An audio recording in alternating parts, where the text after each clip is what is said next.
Katong you didn't.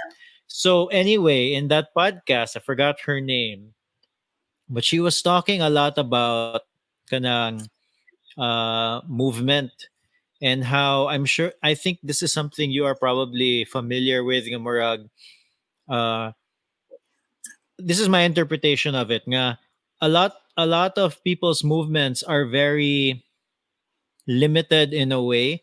So like what happens is if you stop using a certain muscle, your brain just has a tendency to forget about that muscle.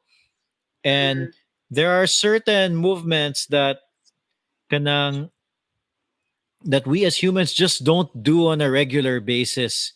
No? That's why you'll see sometimes people who just have a hard time putting their hands up in the air. Uh Sometimes I notice gani, I just put my hand up like this and yeah, murag, I can feel a weird strain. Tension na. Kanayana. Because you don't, Yeah, and you're not, yeah, you lack stretching. yeah. So I was wondering if that's something that you instill in your classes also because kanang I suspect that because the one of the reasons why I thought it was important was like when they were talking about it in the podcast. This is a podcast between Peter Atia and I forgot the lady's name. No, um, and then they were saying, little things like getting up from the floor, for example. You can do that in your 30s, whatever. But like what happens when you're like 80 years old or 90 years old and you can't do that simple movement of getting off the floor by yourself, 'di ba?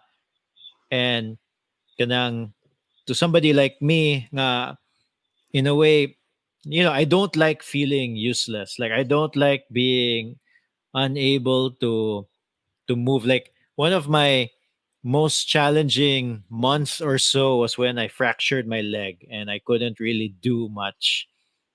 And it Yeah. was saniba. So I wonder if that's something that you learn about, read about, or teach, or if it's not, then it's something that you can definitely somehow incorporate if you listen to that podcast that I sent you. Yeah. Well, I mean, that's actually one thing that I'm starting to realize also, because with that class that we have with our family, Mm. it's such a wide range of people also. Like, there's Clara who's like 20 years old, and there's Tita Noni who's 75. So it's like, okay, I like, there are things that Clara can do, no problem. But I know, like, the older ones, since their body's not used to it, might have a hard time. But also at the same time, I was also thinking that, then you just kind of have to, you still have to push them. Like, just because they're like that doesn't mean they can't do it. You just have to sort of help them so that they can achieve what they need to achieve. So yeah, so that's one thing that I've been sort of thinking about. I mean, in the sense where, yeah, if you don't use that muscle, you really are gonna forget about it. Yeah, And yeah, if you don't use it, you lose it. yeah, And and yeah, and that's true actually for it's hard for I think kanang for people who haven't had like a fracture, I think it's hard to imagine nga murag, okay, if I don't use a muscle, I'll lose it. But like katong me when I fractured my leg and I couldn't move my leg for a month, when they took out the what do you call that? The yeah, cast. Yeah, the my leg I couldn't move it. Like there was nothing there. Like it may as well yeah, have been like a chunk of skin and I couldn't do anything with it ba.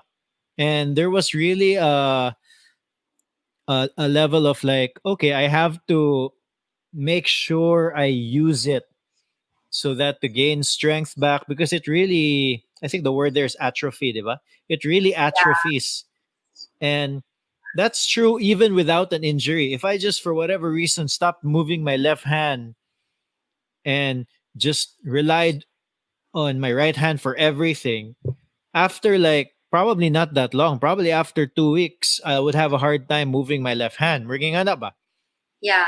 And And there's yeah, muscles all over our body that is that you don't use. kanang yeah. Yeah. And actually that's, come to really think of it. Yeah, actually ballet really forces you to feel muscles that you don't normally feel on a regular basis. Because on the foundation alone of ballet, you have to have turned out legs. So you know where your legs are externally rotated and you perform in that rotation. And normally us normal people, we walk, yeah, with our, well, you kind of walk with a with an Like a open like that. penguin. Yeah. Um but normally for normal healthy walks would be like the bus straight ahead.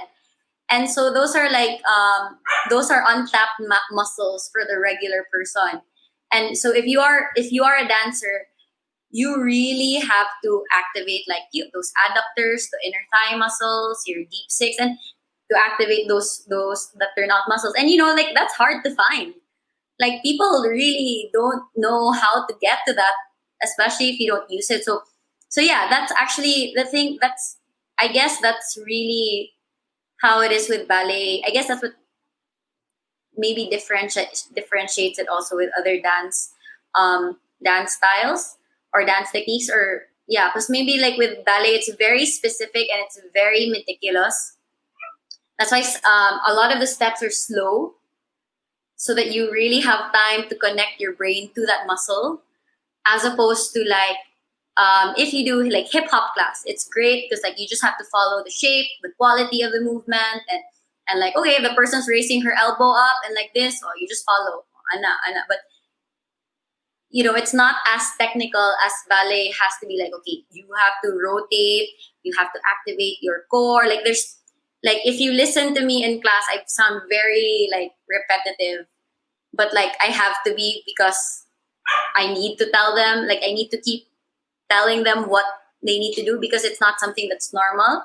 So they have to keep doing it in a sense. So yeah, I guess in a sense na with the whole idea of the podcast being like that, number, you if you don't use it, you lose it. Yeah, it's really like that. Like you with ballet, you're forced to really feel all your, I guess in dance also, but you're forced to feel all these different muscles in your body, because at the end of the day, your instrument as a dancer is your body, and you have to know how to work it. Yeah, and then, but also kanang murag, there really are long-term benefits ba. I feel like, when both of us are in our 80s, you'll probably move so much better than me. Oh, No? you bike, you'll be fine. I think you bike. I know, I mean, I'll be fitter than you, but I don't know if I'll move as well as so. Excuse me. You know how fit dancers are. Well, I mean, me, I'm not a full time dancer anymore since I do teach most. But if you really look at it, there was this list. Okay, maybe I shouldn't say it. No, there was this list where it considered being a ballet dancer as one of the more athletic professions. Because especially if you're a male dancer, because like you have to carry the women up and down, throw them up in the air, turn, and then at the same time you still have to dance and you're jumping and you're turning. So it actually takes a lot of fitness to be a dancer.